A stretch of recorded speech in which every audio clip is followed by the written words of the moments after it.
नुसती शिक्षण आहे चपलानं तोंड फोडायचं, सँडलनं तोंड फोडायचं.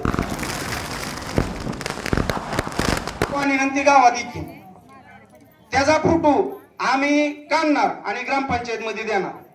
त्याचा बंदोबस्त त्याचा ग्रामपंचायतनं त्याची दखल घ्यायची.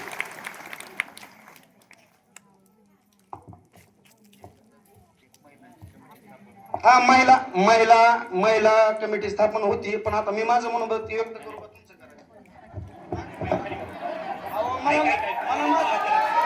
बारवाल्याचं ऐकायला मला सांगितलंय का हे ऐकायचं तुम्ही सांगा. आम्हाला दुकानदाराला हक्क आहे बोलायचा.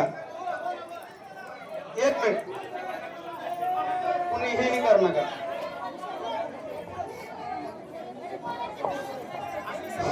हॅलो, गावकऱ्यांना माझी एक कळकळीची विनंती आहे.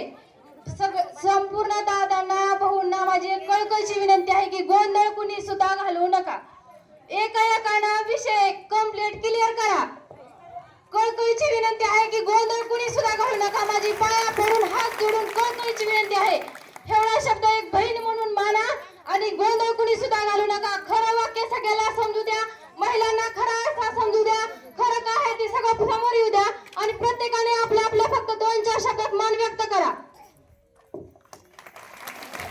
आता ही वेताच अशी दारूची की 2 शब्दात सांगा येत नाही. प्रत्येकानं भोगलेली शब्दात कोण सांगू शकत नाही. प्रत्येकाच्या घरच्या शब्दामध्ये कोण सांगू शकत नाही. हे शब्दाच्या पलीकडे गेलेलं आहे व्यसनाधीन सगळं. आणि हीच आपल्याला बंद करायचं आहे. आमचा संपूर्ण बारवाड्याचा पाठिंबा आहे.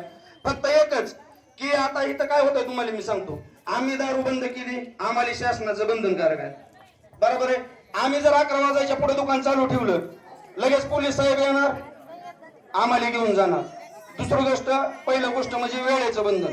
दुसरी गोष्ट म्हणजे 18 वर्षाखालील मुलाला आम्ही जर दारू दिली तर आमच्यावर केस होती. तिसरी गोष्ट, बार मध्ये डुप्लिकेट दारू भेटत नाही. पण आता हे सगळं असताना ज्या वेळेस आपण बार बंद करतो, पुढे काय काय होईल ह्याच्यासाठी आपण आधीच उपाय करायला पाहिजे. आपल्याला दारू बंद करायची आणि त्यात मी सुद्धा, माझी आई सुद्धा, माझा चुलता सुद्धा तेव्हा तिकडे बसलाय, त्यानं सुद्धा सांगितलं. सगळी म्हणजे माझ्या मनात आधी 2 दिवस होतं बरं का, आला आपण आता हे कसं वाचायचं, ह्याच्यामधनं आपलं दुकान कसं चालू राहील. पण ज्या वेळेस माझ्या आईनेच मला सांगितलं की बाबा हे तुझ्या घरी कसं झालंय, तुझ्यावर संकट काय, त्यावेळेस माझं डोळं उघडलं. आयला म्हणलं खरंच आपण सुद्धा किती म्हणलं गाजला व्यसनामध्ये. त्याच्यामुळं मी सुद्धा निर्णय घेतला, म्हणलं आपलं दुकान बंद करायचं. फक्त उद्याच्याला जी गावामध्ये डुप्लिकेट दारू येईल त्याच्यावर तुम्ही बंदी घालणार का नाही? सगळ्यांनी बंदी घालायची.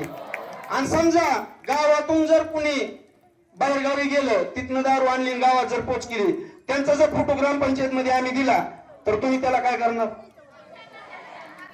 नुसती शिक्षण आहे चपलानं तोंड फोडायचं, सँडलनं तोंड फोडायचं. तिथं भले मी बी असेल, तिथं 2.5 लाख दंड आणि त्याची गाडवावर दंड. हा चालताय, चांगलं विचार आहे. तर आम्ही दुकानं आम्हाला काय कोणी सांगितलं नव्हतं तरी बी आम्ही बंद केली. सगळ्या बारवालं तुमच्या कोणीही विरोधामध्ये नाही. व्यवसायाला मग आहे तर करायसारखं काय दारूच म्हणजे तुमचा तळतळाट घेऊन आमचं चांगलं होणार नाही. एक पहिली गोष्ट सांगायची म्हणजे, बरोबर आहे का? फक्त गावामध्ये अवैध धंदा कुठलं चाललं नाही पाहिजे.